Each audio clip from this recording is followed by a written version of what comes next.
Hello, everybody. I'm glad to see you tonight, or well, I'm glad for you to see me tonight. Um, we You have can see got. their faces. I can see your faces. Can you? I can't see their faces. Well, on the side. I'm sorry.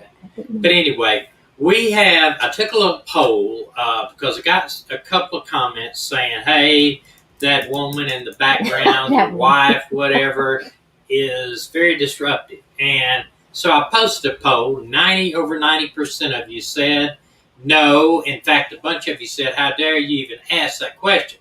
Which I thought that was very sweet of you and very nice, and my wife got a kick out of it. We are going to try a little something here. Can I say something before we try something? Yes. Okay.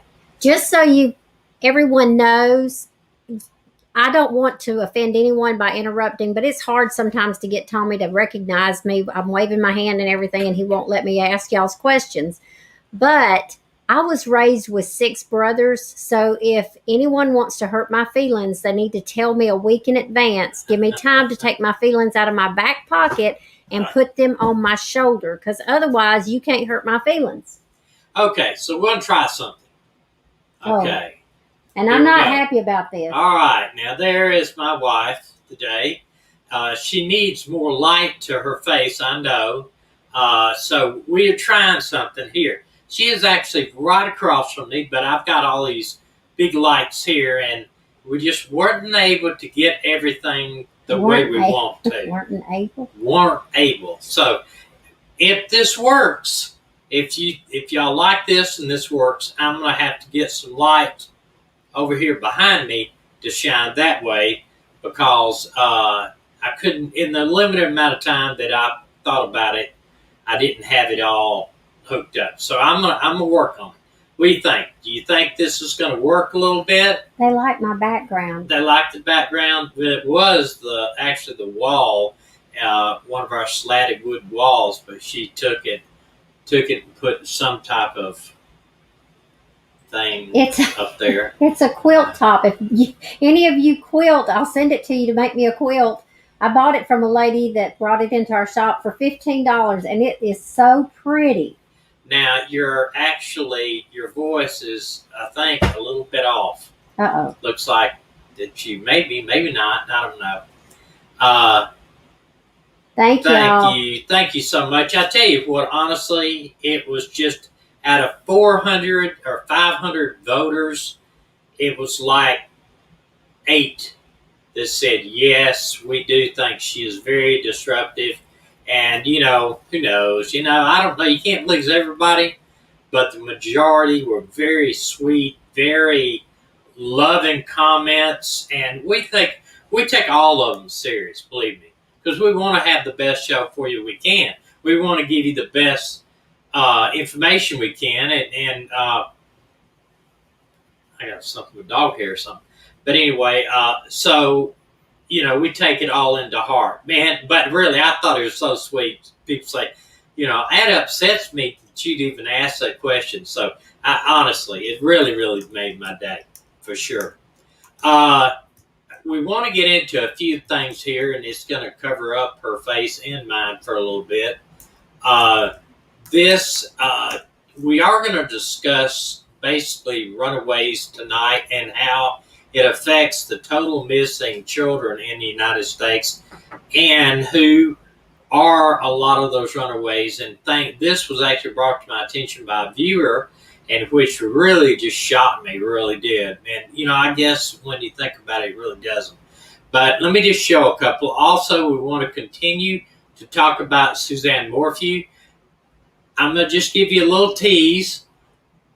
I may have some pretty significant information about this case coming my way from a viewer. That's all I'm going to say right now. Don't want to mess it up. May hear something by the end of the week. We're working on it and trying to find out what I can. So just maybe some pretty significant information that could really, really help this case. This is a gentleman I wanted to bring up now, and he is missing. It is Roger Jermaine Chambers. He's a black male. Back missing, last seen alive in 2010. Said Roger stated that he had an appointment to make at 7 p.m. on 9/4/2010, but didn't say where or who he was meeting. He's a friendly person, helps the homeless. He would often go buy the homeless meals and whatever, and so he was pretty much known in that area for really helping out the homeless. Really a super nice guy is what I was told in some of the articles I read. But he did have a guy that owed him some money, so they feel like his family feels like that was possibly where he was going to try to see if he could collect this money from this guy. So anytime you're doing that, it's a bad situation. I don't care if it's a friend. But he was never seen again. That was his car there, and I never saw anything in the information that said his car was recovered. So that in itself is very strange because it's been 10 years, and I couldn't find a single thing that said that. He's 71 inches and tall. That would be a little bit under 6 feet, 185 pounds, and the location is Rayford, North Carolina, in Hope County. And let me go off of that page to this page here. Black khaki shorts, black polo shirt, black and red tennis shoes, and he had a gold band on jewelry. Toyota Camry, 1993, and then it gives a tag number with chrome rims. And like I said, no information said that the vehicle was recovered. So that in itself is very strange to me. Very strange. And this from 2010, over 10 years ago. This female, and she will come up in this other information that we're going to share. This out of Elizabethton, Tennessee, back in this September the 27th, missing. Date of birth is September 9 of 2003, 17 years old. White female, blonde hair, blue eyes, 5'2", 120 pounds. And I tried to find any information I could on her disappearance. None. Couldn't find anything out there. Found a lot of people with the same name of her, but couldn't find anybody out there. One more before we get into our topic for tonight. This gentleman here is Daniel or Danny Allen Price. He went missing in January of 2019. Anybody with information at Davidson County Sheriff's Department, I think that is Tennessee, that would be in around the Nashville area. Davidson County Sheriff's Department is asking the community to help find this man missing close to 2 years. Shortly before midnight on January 23rd, 2019, Daniel Danny Allen Price left his mother a very long but disturbing voicemail, according to the statement from the National Center of Missing and Exploited Children. The next morning, Price and his two roommates were reported missing. So both of his roommates also reported missing. Price was last seen 133 Pearl Drive in Lexington. I don't know if that's Tennessee or North Carolina. We'll see here in a second. Missing person report was 5 Price vehicles sat in the driveway at the home. His roommate's Christopher Burgess' vehicle was missing. The vehicle described as an older model S10 Blazer. Burgess and his roommate Natasha Myers returned home on the January 27th without Price. NCME recalls, which I'm not 100% what that is. I guess it's the National Center for Missing and Exploited. Unusual circumstances qualifies Price as a missing endangered. Price, 29 years old, disappeared and is described as being 5'10" tall, around 140 pounds. So I'm 5'10", 140, but I kind of got him on a little bit on pounds. But he's fairly thin. He has brown short hair, slight beard, brown eyes, no piercing, multiple tattoos on his arms and I guess his back. combined reward of $7,500 was made available. And this is going to be in North Carolina. So obviously the roommates, I would guess, would be my first person I'd want to talk to if I were the police. So, we got to wonder what that was all about. They probably said they didn't know. Tonight we're going to talk about runaways and how they not mostly, but a lot, is more than I ever dreamed of, came out of the foster care system. Mm-hmm. And which I never realized the amount of the runaways that came out of the system, the foster care system. And we're going to go through a bunch of them. I'm talking probably about 50. But we're not going to go through them in a small little increments because a lot of them, there just wasn't any information on them. So what I'm going to do is put a group of 5 of them up there, 4 or 5 of them up there, and we'll just go through and we'll notice what we can on them and talk about them. But this organization here is another thing that helps runaways, is National Runaway Safe Line. And this has a call center. They have a chat on this, email, and a forum where kids can go and talk. And if they want to contact their parents, or if they want to try to find a place to get meals, a safe place to stay. They also address parents and guardians looking for missing children. They have a volunteer center and a donation center. So this also is let me go out of here a second here. This is also out of Europe. I found this is pretty neat. This is in Europe. It's a runaway helpline. It's your call, they say, is to listen, offer support, not judge, and tell you what to do, and it's your call. And basically, I think these are the same type of things in America, where they offer a hotline 24 hours a day. You can actually try to come get meals, get you a place to stay. They often try to get the people to contact their parents and let's say, hey, I'm okay. Maybe I don't want to come home right now, but I'm okay. And a lot of the places are like that. They have where they do not insist that they go home.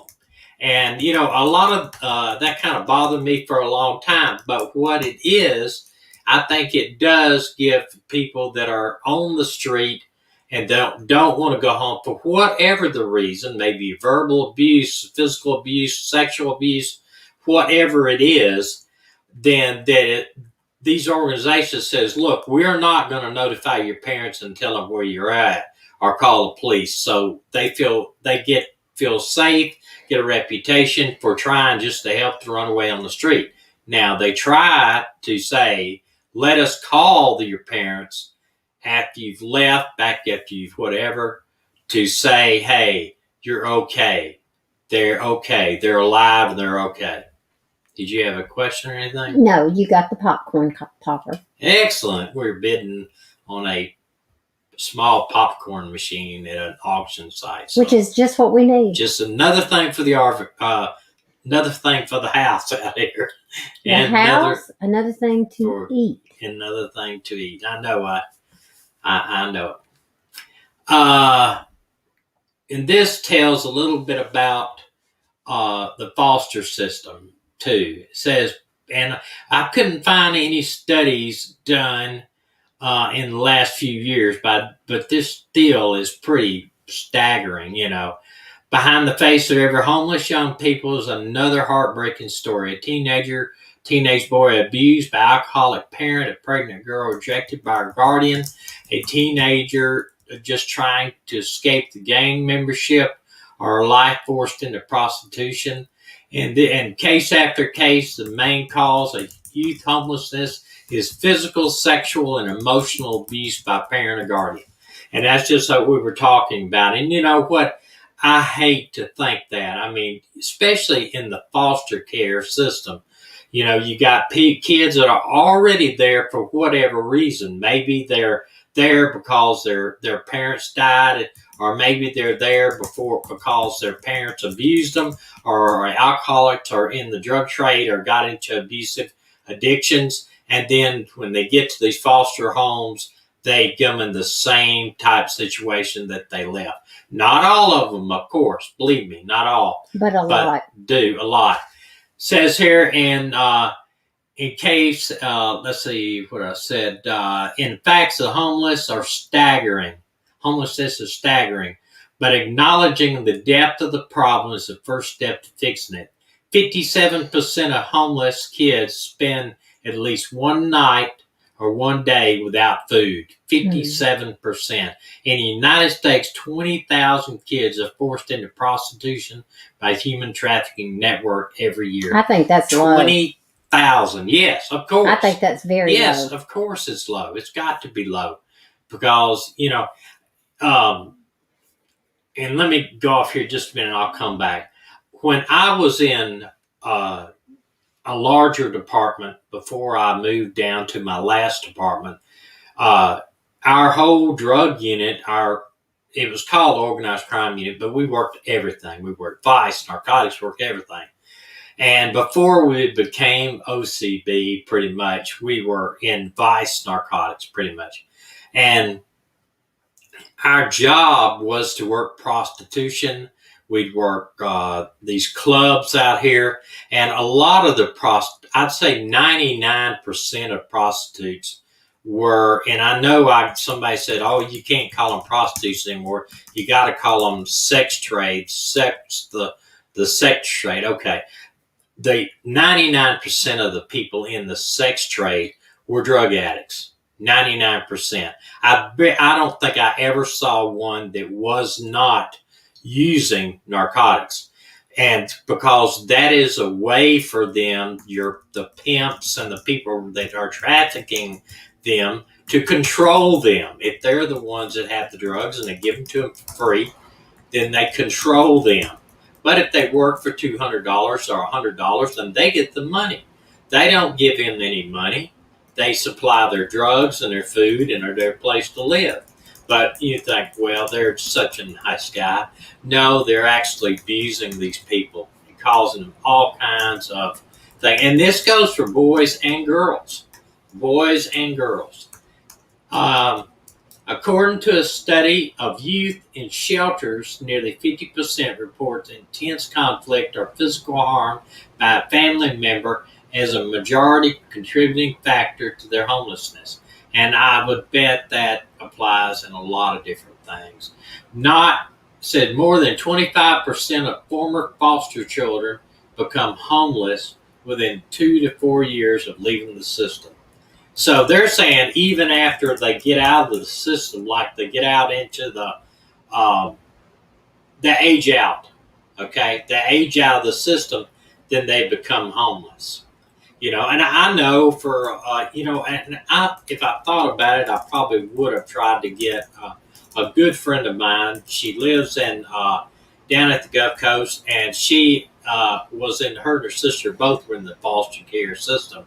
And both of them have become absolutely outstanding citizens and just got great work ethic and really just made something of themselves.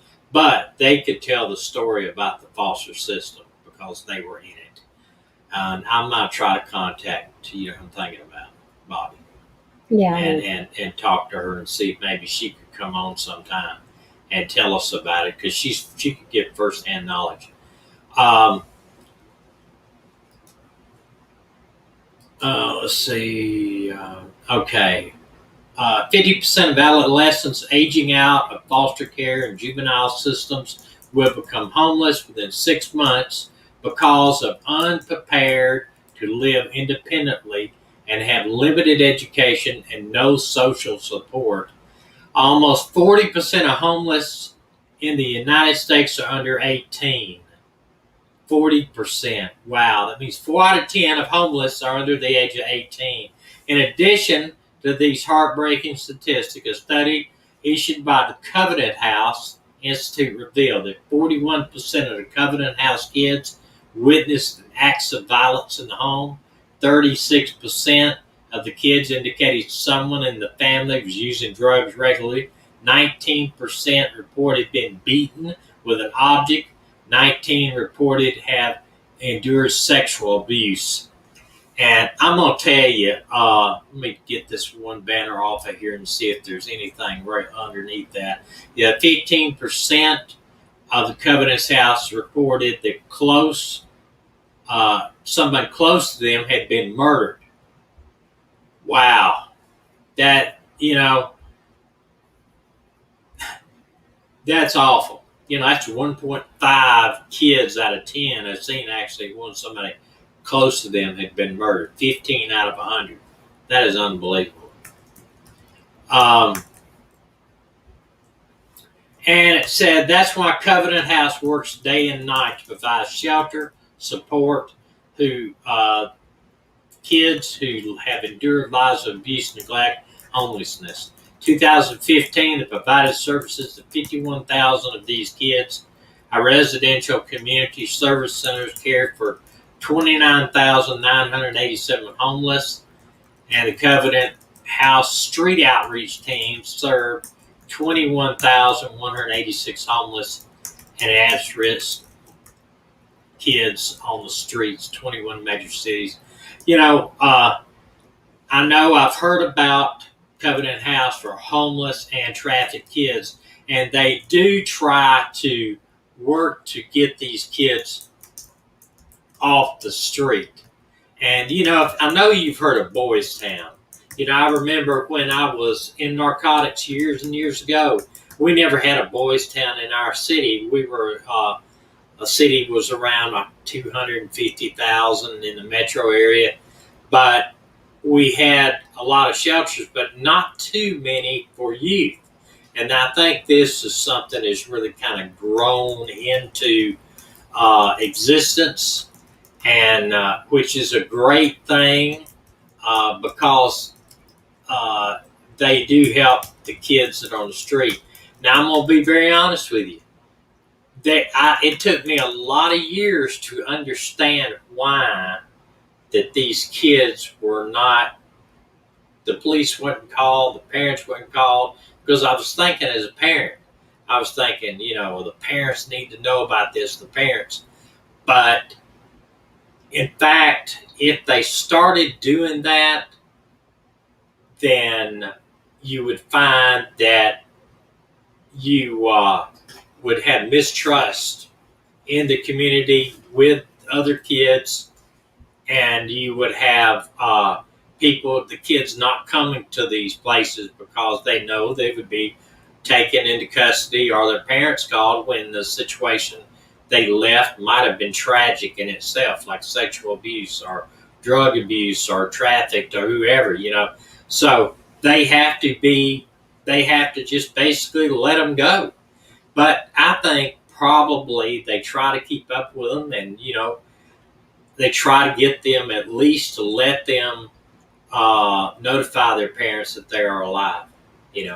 If nothing else, that would be great if they could do that. But a lot of times they are escaping tragic stuff. And the foster system, there's several reasons why that a foster parent would want their child back, even if they were using drugs and physically or sexually abusing them and stuff. But because they make money, they get paid a lot of money for having these foster kids. And I'm talking about maybe as much as $1,200 to $1,400 per child per month. Now, if a child is getting a good education and he's being fed and he's being raised in a family atmosphere, a good wholesome atmosphere, then I think every bit of that money has been well used for the child to help buy him clothes and meals and support him. I don't have a bit of problem with that. But if somebody's abusing that child through drugs and sexual abuse and verbal abuse and not supporting them, using the money they get from the foster program to better themselves through drug use and other stuff, that's a problem for me. That's a real problem for me. And I think it needs to be monitored even more so. If some child runs away from a house, then that family should be really investigated to find out what the problem is. That doesn't mean some of these kids are just going to run away. They're not going to be happy. Maybe they've had a family before that really was using abuse or sexual abuse or something, so then they take them out and they put them in another family that's really a good family, but they don't want to take the time to see, and they split. First group of four right here, these are pretty much runaways, and I don't know if any of them are in foster care or not, but these are all pretty much in Tennessee. And some of them may have been found. I did not take the time because I got so many. I did not take the time to go back and check to see how many of them were found or not. If they are found, praise God, they're found. If they are alive, that is great. Most of them are recent. 12/14/2020, William Shillings. Would you have something to say, Dan? No, baby, I'm sorry. Okay. I was typing something and realized I messed up. So Okay. And Gabrielle, is that Gant? I guess 17. The top one's 13 years old. 17 years old. There's Isaiah Dukes. He's 15 years old, Kingsport, Tennessee. The Gant subject was Nashville, Tennessee. The top one there, I'll just try to mention their name and where they're from. Crossville, Tennessee. Now I have one of 12/9. Isaiah Dukes. I said that. Okay. Jayla. Is that Janla? Janya? I can't read it. My glasses are messing up. Maxwell, 17 of Knoxville. That was on 12/7. Okay, this is Charles Cannon, 15 of Stanton, Tennessee, on 12/7. Linda wants to know: do they have special investigators for runaways? No, and I'll tell you something about that. You will have a juvenile division of nearly every police department. And if you have a runaway, that juvenile officer, if he doesn't have an enormous amount of caseload, may go out and try to find that person. But unless they're endangered or they're missing for, I'd say, more than a week, and their friends, the friends won't, you can't get anything from their friends or the parents, and there's kind of like this person is missing, but they're not sure if there's a runaway or not, then more attention will be given to this case. But just a simple runaway, no, I've seen hundreds of them. And there's not much done unless there's really something strange about the case other than the runaway. I mean, you'll check in squad meetings, they'll come up and they'll say, we got so-and-so runaway, some so-and-so address. And in the bigger cities, they don't even do that. But in a smaller city, say 50 officers or whatever, they may come out and say, this subject's missing from this address, and if you see him around, whatever. But in the big cities, Nashville, whatever, I doubt that the shift commander would even bother with it. I'll be honest with you. When I'm not on camera, I can sneak out and go get me something to drink. I'm thirsty right now, so Okay. I gotta sneak out. Well, let me put you off camera. How about that? Okay. All right. Joshua Von Brennan. Now y'all gonna have to. I can't understand or say these names. 12/4/2020 from Kingsport, Tennessee. Loman, you turn down that heat. It is hot. Well, Gracie and I are wrapped up in a heating blanket. Lowen Marshall, 16 years old, 12/3/2020 from Sevierville, Tennessee. That's up near Gatlinburg. If you've ever been up there, It's beautiful. big tourist area in the mountains. Very, very, and what we call mountains. I know it's not like the Rocky Mountains, but it is what they call the mountains. And Tiffany Bowling, 17 of 12 2 of 20 Look at in all these kids. Knoxville, Tennessee. Oh, I know. This is just recent too. You look, this is just in December. Um, Timber Evans, that's a pretty name. 16 years old, 11/30 of 2020 from Knoxville, and a Thama Tham.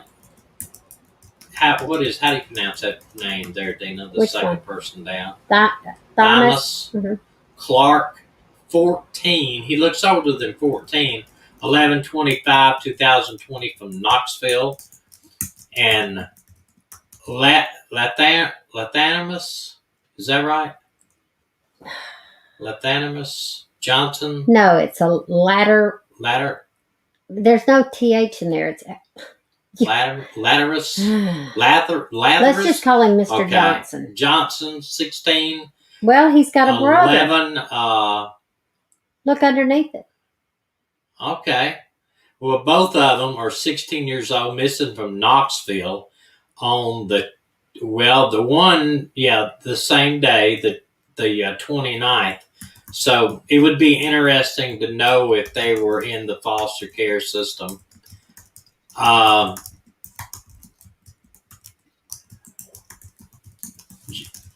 Jose Mace, 17 from Kingsport. A few more. I noticed a bunch from Kingsport.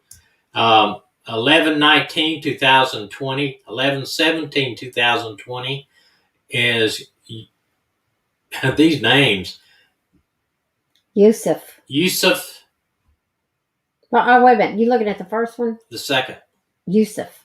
What's how do you say the That's last name? it sounds Jewish or. Yes. 16 from Collinsville, Collinsville, Tennessee. Collinsville, I guess. Hannah Norman, 17, 11/16 from Lenoir City, Tennessee. And then Dalton Robinson, 17 of Waverly, Tennessee on 11/16 of 2020. Marvin Rogers III, 11/13, 2020, 16 from Barlett, Tennessee. He looks older than 16. Jamarian Gillette, 15 from Crossville, Tennessee on 11/13. And then this is Miranda Dyer. A few minutes ago we covered her. 17 from Elizabethtown, Tennessee. That was on 11/12. 11/04, 2020. Jacob Bray, 14 from Blunsville, Tennessee. Thomas Cannon, 14 from Roseville, Tennessee on 10/31 of this year. 10/27 of this year, 18-year-old Rose Smith. She's from Memphis, Tennessee. 10/24 of 20. Oh, there's a 2020, 16. Precious Pearson from Knoxville, Tennessee. That's my wife's maiden name, actually. Henley Munzo Gooding, 4 years old, from Old Fort, Tennessee. And I think I read that was a non-custodial parent abduction because I remember reading the child. Here's another one, the same last name, so it's probably a parent abduction. Inwan Gooding, how would you say that? Oh, I'm sorry. The top one. Owen. You know, you should have took phonics in school. What is that? That's the same. I know, the same family. 2 years old from Old Fort, Tennessee. There's you one you can pronounce. 10/18 of 2020. Bill Walker, I got that one. 16 years old of Harrogate, Tennessee. Harrogate. That was 10/18. 10/12. Bryson Burchett, 17 of Bristol, Tennessee. All right, the last one, Dana, down there, say that. Mr. Clark, 16, 10, 11. I think they meant Yusuf. Yusuf from Knoxville, Tennessee. Gabriel Mace, and I had another Mace earlier, 15 from Knoxville, Tennessee on 10-9.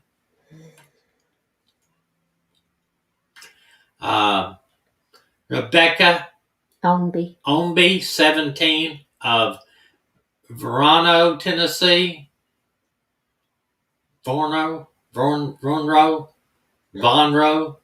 10-7. I know I can't pronounce nothing. I tell you, I need to get a translator up here with me. Where I just say, you want to read them? Me? The third one down. Go ahead. Malia Nail. Malia Nail is 10-7 of 2020, 16 years old from Hickson, Tennessee. Cody Walker. Oh, I thought I was going to get 18, I Memphis, get all the easy Tennessee. ones. You get all the hard ones. Frederick Harris, 16 from Knoxville, Tennessee on 10-7. 10-1. Joshua Early. Is that Early? Oh my goodness. Eardley. 14. You go ahead, read the Haley 30. Hardy, Tell the 17, missing 10-1, which is recent. Steve Armstrong, Did you missing say 9. where she was missing from? They're all from Tennessee, I Trenton, know. Tennessee. All right, go ahead, the last one. Steve Armstrong, now 16, missing 9/25/2020, missing from Savannah, Tennessee. Okay. Christopher Daniel, 15 of Unionville, Tennessee. And I don't see, missing 9/23 of 2012. How many do you have? A few more. All of them's important. Chloe Leverett. There's Leverett, 17 of 9/22 from Unionville, Tennessee. Robert Trentonham, 17 on 9/14 from Knoxville, Tennessee. Hadassah. I love that name. Eddington, 16 of Knoxville on 9/11. If we have another child, we're naming her Hadassah. We're not having another child. Okay, well. Whatever. Too old. You are. I could adopt some of these kids.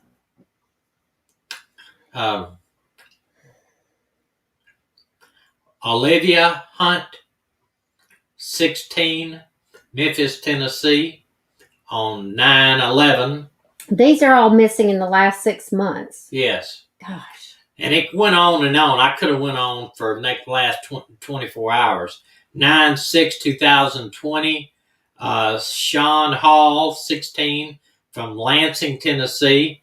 Benjamin Hartsock, 16. No, 13. 8/28 of 2020 from Rogersville, Tennessee.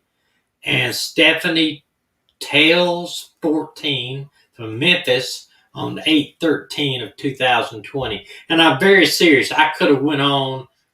It just kept on going. But you know what? Shania Isaac. Is that Shania? I don't see that. The top one? Oh, Shania. Shania Isaac, 18, Knoxville, Tennessee on 8/12/2020. Christopher Dye, 18, 8/11/2020 from Memphis, Tennessee.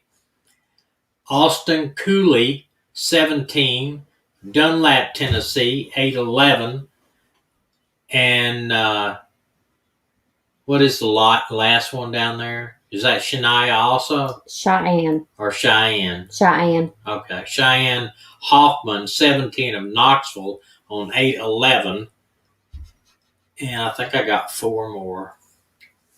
Julian Denning, 20, Elizabethtown, Tennessee. We had a couple of there from Elizabethtown on 8/4.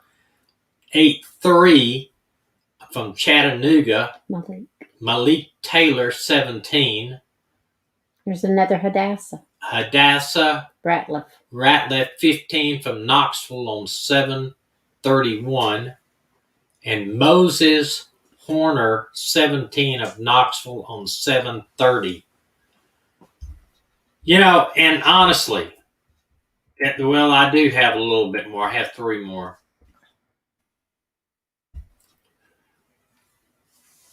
Go ahead. I'm going to let you read these. Just tell the date. That must be hard then. Yeah.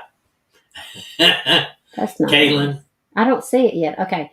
Caitlin Longwith, age 17, missing 7/28/2020. Michael Phillips. Knoxville, Tennessee. Okay. 7/24/2020. Michael Phillips, age 17, missing from Memphis. Memphis is a very bad area. 7/15/2020. Noella, I'm not even going to pronounce that last name. Age 16, missing from Knoxville. Alex Pike, 7/15/2020. Age 15, missing from Memphis. Memphis has a lot. It's a big city, though. Yeah, but very big. I bet if you pulled up all the ones, just Memphis. Daphne Westbrook, 17, from Chattanooga on 7/8.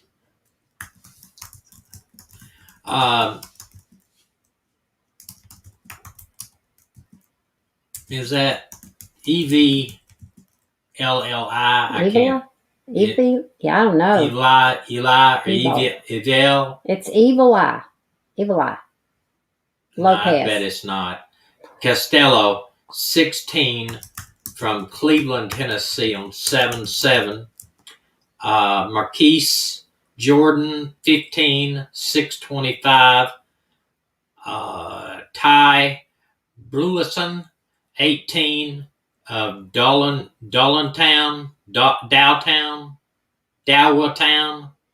Tennessee on 6/25. Look at it. Dowtown. Okay, I thought that's what I said. This is Ernest Haggard, 16, Thompson Station, Tennessee, 6/23, 6/05. Sydney Rainey, 16, Cordova, Tennessee. Natalie, and I'm not going to try to pronounce the middle name, Gilbert, 16, Afton, Tennessee, 5/30. And Hendy Perez, 18, of Chattanooga, 5/27, 2020. Mm-hmm. And those were just a little tidbit of the people that I could have copied. We could have been here to midnight going through the names of just this year. And those were just in the last few months. I think it was January. I think I just went back a few months. So, it's sad. It's now, and you have to think, some of those were found, some of those recovered, some of them may even be in jail or in the system, and of not their own fault. And everybody said, well, no, what do you mean not their own fault if they're in the system? Well, if you're homeless on the street and you're hungry, then you may do something to steal food, to get food and then get arrested. Or you may be at the wrong place, the wrong time, get arrested for a number of things, Loitering, for example, it's against the law in some places to remain somewhere if you don't have any business there. You're just loitering on the street. That's one way that police officers will actually get homeless people and a place to stay in the winter. These people will come up and ask you, can you please arrest me? I've had a guy tell me, I had a guy, for instance, and one thing I remember, he was intoxicated to begin with, but he wasn't quiet enough. I mean, you got to be in Alabama you can't just be arrested for being intoxicated. The law says you have to be an endanger to yourself or someone else. In other words, you have to be walking down the middle of the road, or you have to cause problems with somebody else. You just can't be, just because you're intoxicated is not enough just to put you in jail. So I remember this guy was outside the back of our main police department, and I was headed in, and he was intoxicated. I saw him there. I told him, I said, "Sir, you need to move along. I want to go to jail." "Well, it's cold. It's real cold outside." "Well, I can't just put you in jail because you want to go to jail." And he took a knife out and he swung it at me. Barely missed. I mean, it just barely cut the top of my shirt with the knife. I mean, he tried to stab me to get me to put him in jail. So he went to jail, but unfortunately, he was hoping to be out in 8 hours like they normally do on a drunk tank. They'll keep them 8 hours and they'll kick them. Kick them. They don't have to make bond or anything. 8 hours, boom, you're out the door again. But instead, he charged with assault because he tried to cut me. So he stayed more than 8 hours. But, he would have been better off pushing me or say, "Well, I'm going out and walk in the middle of the road," and then you just put him in jail for public intox. But, he took the other way, So it's a way to get police officers to do that, just to get guys. They will homeless, they're intoxicated, they want to go to jail because they get a meal and they get a dry place to sleep and it's warm, and they don't want to go to the shelter because, one, the shelter won't take them if they're intoxicated. So they will see a police car and just walk out in the middle of the road, knowing that she'll put you in jail if you're in the road because you are an endanger to yourself and getting run over and killed. So they'll put them in jail for public intox. They'll stay 8 hours. They'll get a free meal, a dry place, warm place to sleep, and in the morning they kick them. And they let them out. Boom, you're out. And it's a revolving door for a lot of these people. We had one particular guy, I know that. He was in jail, I know, probably hundreds of times. In fact, when they built the new jail, they kidded and said, "This is going to be so-and-so's memorial wing," because he stayed there so much. He was a regular. And but as an officer, you have to watch out and be careful, because I remember another case that I was down in my zone, and my zone was only about 2 miles long and about 3 to 4 miles wide, but it was almost solid projects. It was a very low rundown area, and I preferred to work that area because we were busy all the time, and the busier you are, the better your job goes. So, do you want on back on? That's up to you. Okay. I'm fine not being on. Either way.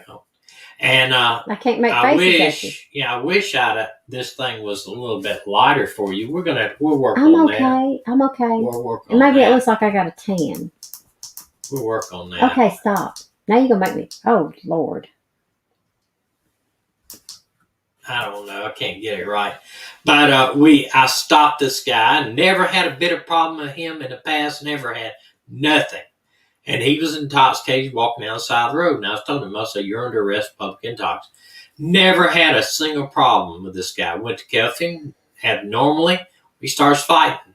We fought down on the ground, rode around on the ground, everything. It was one of these things, a knockdown, drag out fight on the ground. And I never had a single problem before with this guy. So I learned right away, never take any arrest for granted. None. So anyway, little short thing there.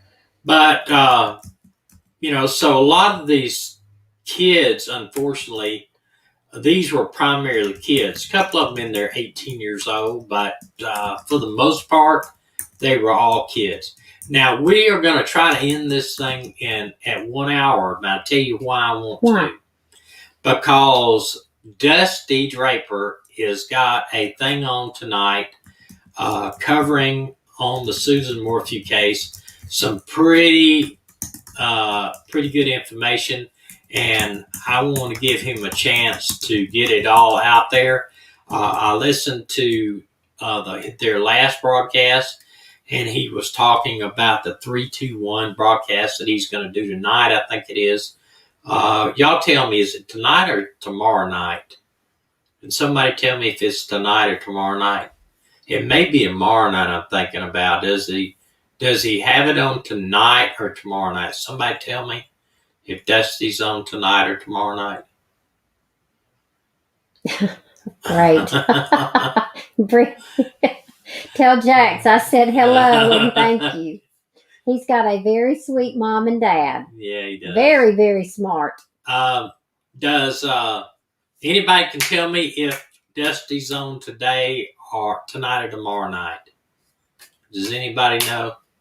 Because I definitely want to see that broadcast by Dusty Somebody said Draper. I hadn't heard. I know he is his whatever his report's on, the 231 report. If it's on Tuesday or Wednesday, you could go look that up, Dana. Look over the Draper brothers and look if it's. Well, I miss stuff when I do that, but I will try. Go to the YouTube and go to the Draper brothers. Okay. Draper brothers. She can check. I don't think he's on tonight, MH said. I think we need to have Brittany on one night. You know, she's pretty fun. Yes. I think they'd like Brittany. Yeah, Brittany'd be good. We could find out. I think we need to have Brittany on. Brittany on. We'll think of something. She'll tell them how to take care of that stuff. Yeah. You didn't see anything. Okay, well maybe it's tomorrow night. But anyway, y'all be sure to tune in to his channel. Thanks, Linda, for checking. It's Wednesday, Maddie said. Yeah, okay, great. Go be sure to check into his channel because he's got some very interesting things he's covering. You know, and we said something about the girls with the Morphew girls and what some of the pictures that they posted on some of their feeds about being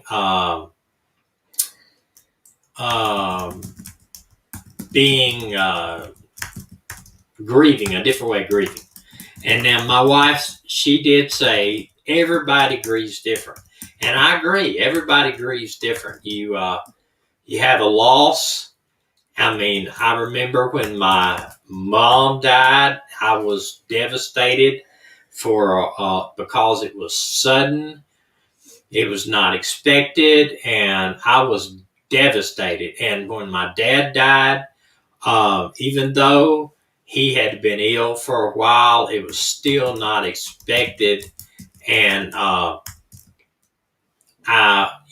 handled it totally different than what I'm seeing that they are handling it. But on the other hand, I heard some of his reports and some of the Tyson or Draper's brothers' reports. They're disturbing. They're very disturbing. When the one report I heard where Lauren Sharp had went to the house and was trying to see if they wanted to come out and say something about trying to find Suzanne, and one of the girls and said that Barry was in there in the house with his shirt off, and one of the girls cussed or said some cuss words towards Lauren Sharp, just for coming out there and trying to get some help to find Suzanne. So, it's just very, very strange. But you cannot judge especially how teenage and young people are going to react. I'm not judging them. I'm just simply saying everyone grieves different. I know that, but what I think is we need to look at the whole picture and use all of that. Think back about a time when there's been a death of somebody close, and you said or did something that you went, dang, I shouldn't have said that. That sounded so bad, or I shouldn't have done it. Why post these pictures like you're real happy, having the best time of your life? But they may have been at home crying all night. But why post those right after she's missing? Okay, so this is one of those times when my kids always say I'm for the underdog, and it's not that, but I believe that you walk a mile in somebody's shoes before you go to Yeah, but calling them I'm out. just saying that it's, even if they happened months ago or whatever, why post them that? It just, I don't know. It just, I don't know. What does Roman say? He says, Look, I'm not leaving until Mr. and Mr. kick me out. Why would we want to kick you out, Roman? All of y'all y'all just make this show. Yeah, I would never. Yeah, empathy. Yeah, I agree. I got you there, Maui. I think that, but that doesn't have anything to do with the pictures or anything. Doesn't have anything to do Okay, with Maddie. the information that I've got coming up. Nothing. Okay, I understand. Maddie said she lost both her parents at a young age and she wouldn't have acted that way. But we also don't know what these girls grew up in. What kind of family. Would you want to be acting and, like party atmosphere and have these pictures up there? And there's not one thing on these streams where these pictures are. Not one thing where the friends say, hey, we're praying for you, or we're sorry about this. Not one. Okay. Not one mention of the mother at all. The missing and anything. To me, it's just weird to me. I'm not saying it's not totally weird. I looked at the pictures. It's just when it's a parent and I just don't know. I don't know. But regardless, because I know when my mother died, mm-hmm. I think my son was more devastated than I was. And it hurt me that she died, but I think our son was more devastated than I was. You think so? I think so. It's your adopted mother, but not that it makes any difference. No, it didn't make any difference. We're saying that. We want to clarify that. I had 4 mothers by the time I was 15. The last one was the one that adopted me when I was 19. Oh, Lord. Rowan's calling me fat and I got to sing.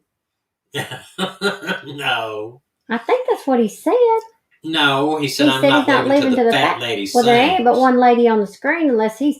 No, Roland, what's up, man? Is somebody say you got to leave? I don't think so. What? We'll have to go back up and read. I didn't read it.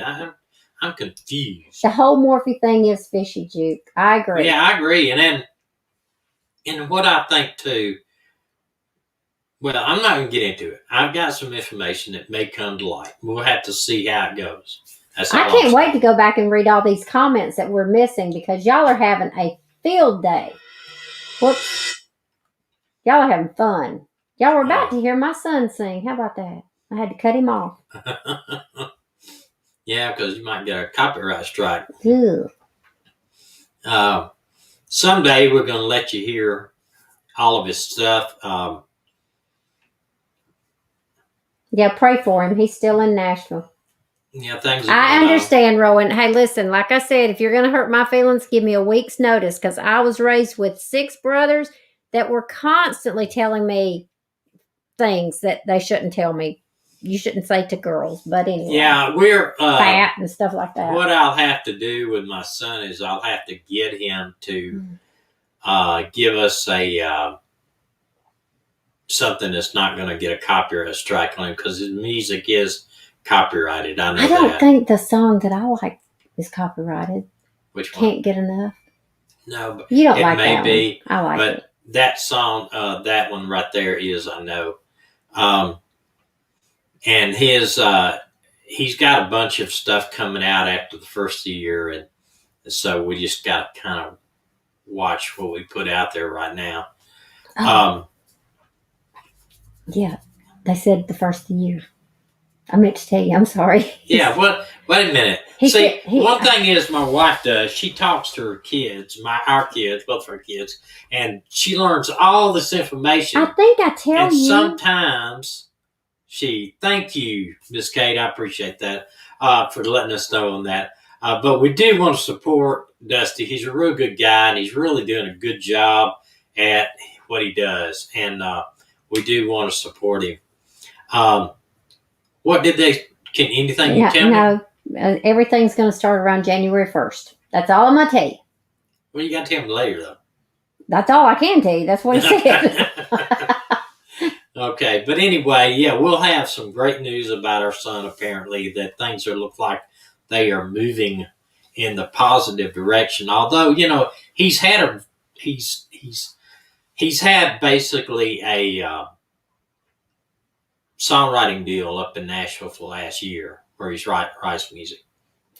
T.S. Jackson said, I agree with you both. People grieve in different ways, but this does seem stranger than anything I've ever seen. Now, T.S., I have to disagree with you. I think the Michael Chambers case is the strangest thing we've talked about on here. That is a strange thing. That one's strange. The husband goes, and of course the sheriff says, oh, it's a suicide.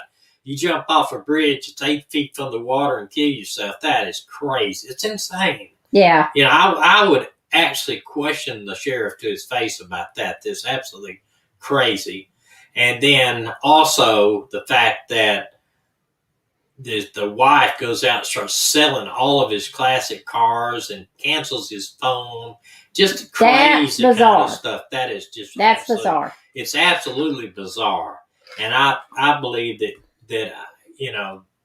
just crazy. That one not only makes me mad, but it really makes me want justice for him. The sheriff, all this stuff going on, the sheriff just calls it a suicide. I don't get that. And look, I am one of the last people you will see that will criticize the police. I'll actually, people get mad at me because I'm not going to criticize the police because there's too many other people doing it out there, But in this case, something's wrong up there.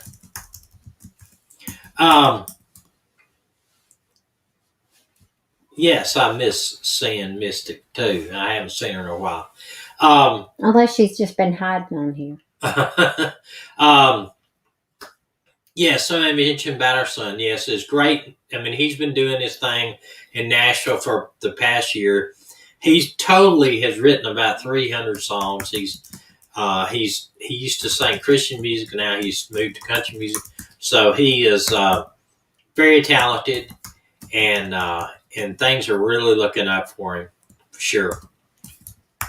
We will have more on this later that we can share, but we just can't, unfortunately, do that. It's not ours to share. It's not ours to share right now. They arrested just north of her. Who? Nygard? I don't know who that is. Rowan, he plays a lot of instruments, but he's taught himself. He's self-taught.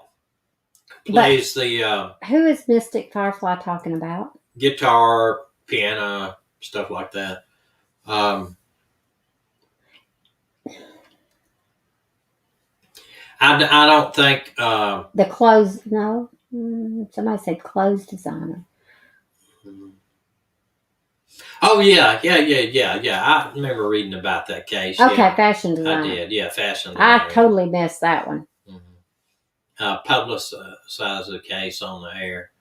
But we agree, the Chambers case takes the cake. Yeah. Of course, now, I honestly believe that the Morphy case is solvable, and I honestly believe after the new DA gets in there that you will see movement in this case. I really, really do. Just for a number of reasons that I have looked into. I really believe that that they will make some pretty major moves after the first of the year.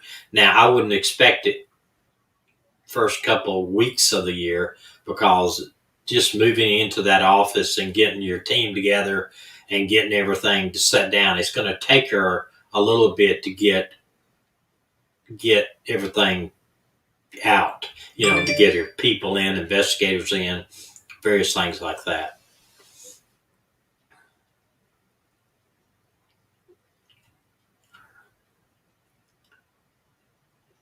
It is going to move. Now, I'm going to tell you, a lot of people say, well, doesn't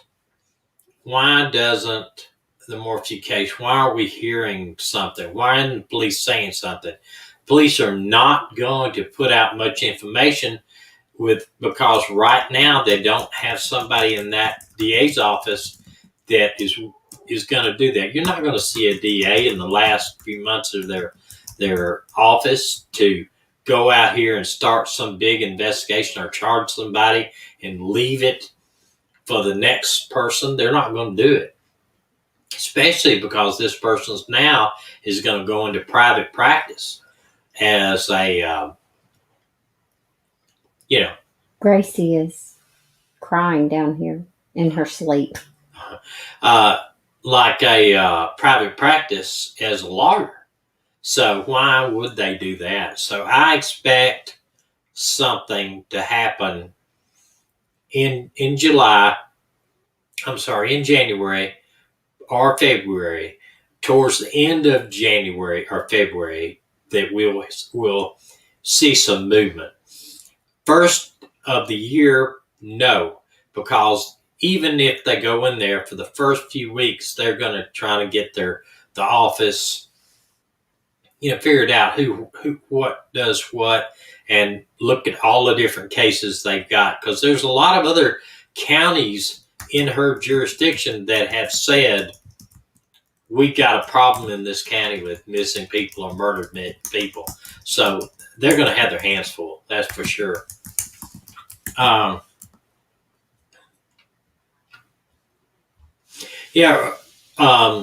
think that there is a lot of evidence that may come out even more so after this DA takes office too. I do. I'm not going to say right now what's going on. What I've got something that may be coming out this week, and I really don't want to jinx it.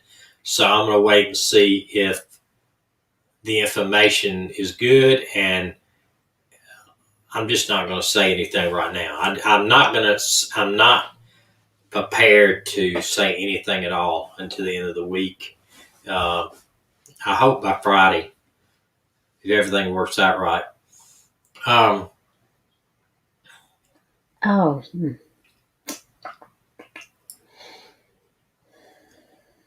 What? Somebody said, was that the father that is appealing his case about locking his baby in the car, that he was looking up about killing babies in cars before it actually happened? I hope not. I hope not. I can't. I know Plunder has really covered a lot of this. Gosh, I had a brain freeze there. Can't think. The guy that killed his two kids, Chris Watts. Yeah. I know that she has really covered that case, Chris Watts' case. But I'm going to tell you, it makes me absolutely sick to think of how he murdered those kids and what those kids went through, and how he just, one kid asked, are you going to do to me like you did to her sister? Now, I just can't, he's cold-hearted. I don't believe he deserves anything other than the death penalty. And I used to be 100%, let me pull the switch on some of these people type thing, but I can see where maybe some people need to just do life without parole, but this guy is nothing but garbage, and he is pure, unadulterated evil. He is evil, evil, evil. And, if you look at how he did that crime, he kills his wife and buries her, but going up and doing what he did to those kids, I don't understand. I mean, of course, we don't understand it.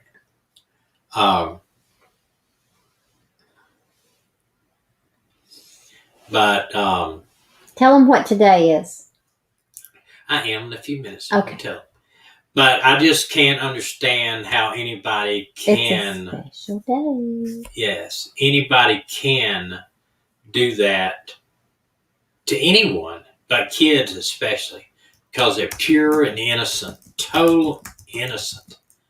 I mean, there's nothing that child is just totally innocent. 1 minute she's saying, my daddy is my hero, and they do this to him because he wanted to be free. He wanted to be single. Amazing. I don't know. I just can't understand that kind of evil. It is pure evil. That is no other way to say that. If you look it up in the dictionary, it ought to show his face. Today, special day for me. Mystic Firefly said, "Is it true he made the oldest daughter climb up to the steps?" Yes. Oh my gosh.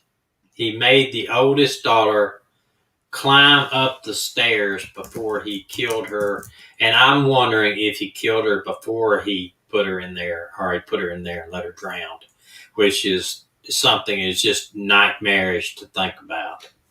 But that's what I understand. He made her walk up the stairs because he was too, he didn't want to carry her. Today's a special day for us on a happier note. 38 years ago tonight. At this time, in fact, we were at the Atlanta airport picking up our daughter from Korea. The plane was late because they were missing, and police were everywhere. They were missing $24,000, wasn't it? No, $2 million in cash. $2 million in cash on the airplane. It was there, some type of drug money or something. It was seized, and they were missing it. They had all kinds of police there and everything. We were like, what? The news media was there, and we thought they were there for us, for a bunch of the babies coming in for Korea, but no, they were there for this missing money. But we started asking some of the people on the plane coming off, because ours was last.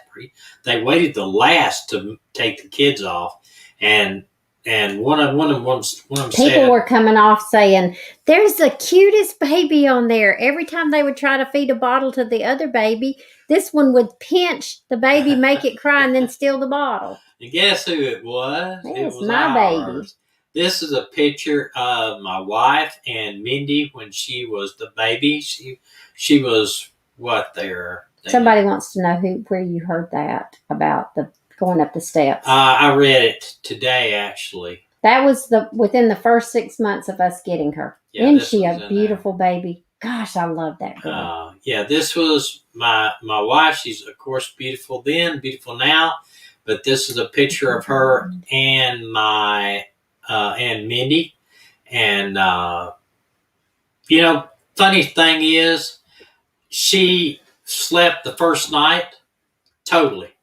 Slept all night long the first night. But we were horrible parents carrying her home. No car seat. No car seat. Because I don't even think back then you were required to do an airline stewardess flew to Korea, picked her up, and brought her back to us. And we sat, it's so how bad parents we were. We just didn't know, we were young. We kept her laying down between us in the front seat. She was hungry on the way, so we stopped and got How old was she? She was 7 months old. Yes. Did you put a picture of her at the airport with us? No, I did not. You are so bad. I know, I'm so bad. What was the chocolate milkshake or strawberry? Chocolate. We got a chocolate milkshake, and she drank a quarter of that chocolate milkshake on the way home. I mean, we were terrible. And she never cried at us picking her up or anything. She just absolutely was meant to be. I wish that he had put the pictures on there, because it's like she's looking at us going, "Oh, so y'all are the ones God told me about." And we always kid her. She's got heart-shaped lips. I don't know if you can see this in that other picture, but they're heart-shaped lips. I put so many pictures on there today, and you just I don't understand that. I don't understand where I got that one from, actually. Well, you're going to have to put them We'll do that. And I've got a couple of other pictures today. I took of my pups. This was my little dog. She was a big dog bed, and she was laying upside down in the dog bed. And this one You can was, hardly see her. I know, and this one was, they were together. The dog was laying up there on the biggest portion, Maggie was, and then Gracie was laying down below her. But and I wanted to report too, we are at 4,145 subscribers. I don't think we are going to make the 5,000 by the end of the year, but hey, I'm happy at what we have. So okay, so can I share a couple of really funny stories? Depends on what they are. Well, it doesn't matter. It's done deal now. So we get home at 2:00 in the morning. In the morning from the airport. Can they hear me? I hope so. From the airport, and Mindy has a dirty diaper. So I take off her cloth diaper. I was going to be a really good mom and do cloth diapers. And sorry, I was looking to see why somebody stopped listening to other channels. I was scared this was it. But anyway, I took off the diaper. I handed it to my husband and I said, go make sure the toilet's flushed and put it in the toilet. So I'm putting on another cloth diaper and I hear him say, as the toilet flushes, it'll never go down. And I was like, what? Well, I mean, you tell me to put it in the toilet. I don't know the difference. That's how they used to wash out diapers. I've never been around kids before. Okay. And I then, was the only child. And then we had a friend who is a marine biologist, very, very well educated. And the first time he met Mindy, she was about 2. And of course, y'all, she was talking because all we did was talk to her. And she was talking and he looked at us and he said, how old was she when y'all got her? And we said, she was 7 months old. And he said, well, how did you teach her how to speak English? And I said, well, Lance, she was 7 months old. And he said, I know. But how did she learn how to speak English? And I said, do you think if we put her in the closet, she's going to come out speaking Korean? Yeah. I mean, she was a great child and a baby, and she's absolutely a great girl now. She is she's 38 now, and she's a CPA in just outside of Milwaukee. But that is that picture of that little girl that you see is what I prayed for from the time I was 12 years old. And when they put her in my arms at the airport, my knees buckled, and Tommy had to grab me, and then my aunt grabbed Mindy. I had the fro, of course, because I was in narcotics. She looks back up at me the whole time, and then we get in the car and she wets me. I forgot about that. Yeah, she did. She wet me on the way home to your aunt's house, anyway. Yes. But we were truly blessed. This child was an amazing child to raise. And I can honestly say that we only had about 2 months of when she was in school that things were rough. It was when she was like in the 7th or 8th grade, but it was because somebody was bullying her. And I kept saying, that child that's bullying you is going through a hard time. And come to find out a year later, yes, she was. And our son was a good kid, too. The difference in our son and our daughter was our daughter, you could honestly take her to Toys R Us and you say, pick you out one toy. That's all you're going to get, one toy. And she might go to the whole store and decide, I don't want anything, Dad. My son, he'd be just, you know, it was all out, you know, it never, you know, but they're both very, very good kids. But now, we do have ask you a little prayer request too, though. We got a couple of cousins that have COVID just discovered COVID today, yesterday actually. Today. So we want to ask prayer for them, Ralph and Denise. But I do also want to tell y'all that I prayed for Mindy from the time I was 12. And when Tommy asked me to marry him, I said, if you can't handle adoption, don't ask, because I am not having babies. There are too many babies out there that need a mommy and a daddy. And we ended up getting 3, but the mother with the middle child changed her mind and took the baby away from us. And it wasn't for the great reasons. I mean, it just was just. No, her exact words to me the day she took that baby was, I don't know how to say it. F it. Everybody's effing with me so much that I'll just keep him, piss on him. And that's bad to say, but it broke her heart. And then that child ended up going into foster care and ended up doing, I think, even went back into the system. But and then it was about 2 weeks after that, we actually got a call from somebody that heard of us wanting to adopt again. It was about that. Thomas was born in April. Dakota was born September 30th. Okay, well, so it was a little bit longer than God did some healing during that time. Healing. He sure did. But anyway, enough about us tonight. We got a good video about the dog. We do have a good video about the dog. Can we say that Maggie is famous because she made the news? Yes, she is. This was on the news. This was on 19 News up here in North Alabama. And it was right at the beginning, and I think after the first lockdown, basically. Yeah, we had not seen each other for 2 months. 2 months. So we're going to go with that, and I'm going to take you off the screen here, Dina. Okay. Bye, y'all. We will play this, and then after that, I'm going to play a little outro too, and we will see you tomorrow night. And remember to share the video. Share the video and like it if you like it, or don't like it if you don't like it. And tell everybody about it. We'd like to get close to 5,000 subs as we possibly can by the end of the year. And that's just so that we can generate more leads, maybe possibly, or something else that we got going, the other cases out there. And send me an email. If you got somebody we want to look at, send us an email. We are not getting as many as we did get. A little thing I did want to tell you about, and it really kind of breaks my heart that people would feel this way, but we actually got a lot more. One person in particular hate mail about this case with the mother, and I thought I copied it, but I didn't.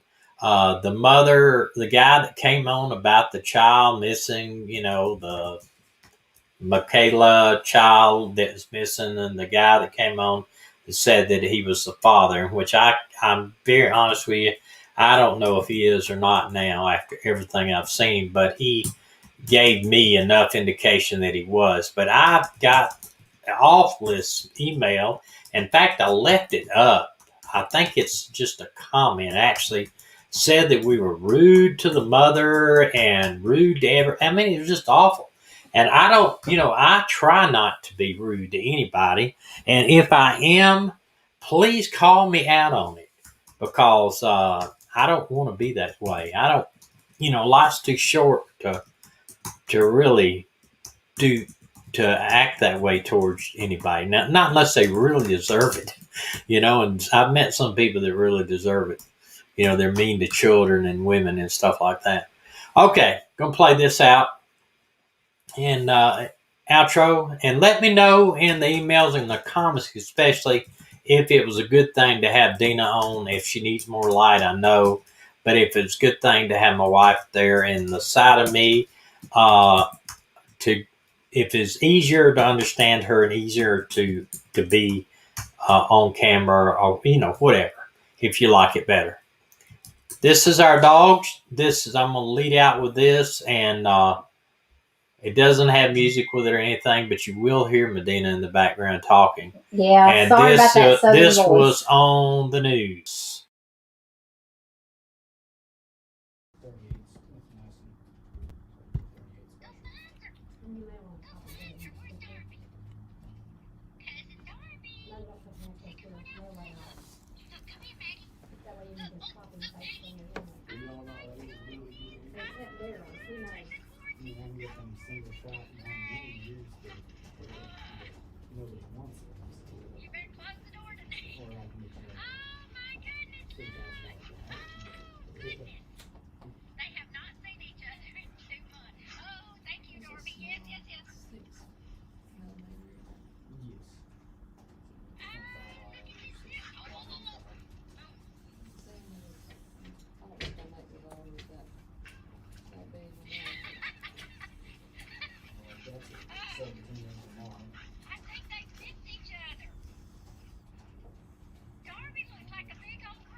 o'clock right there, is that on?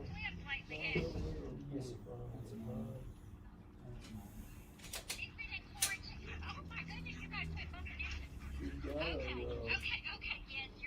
Smith and Wesson 6906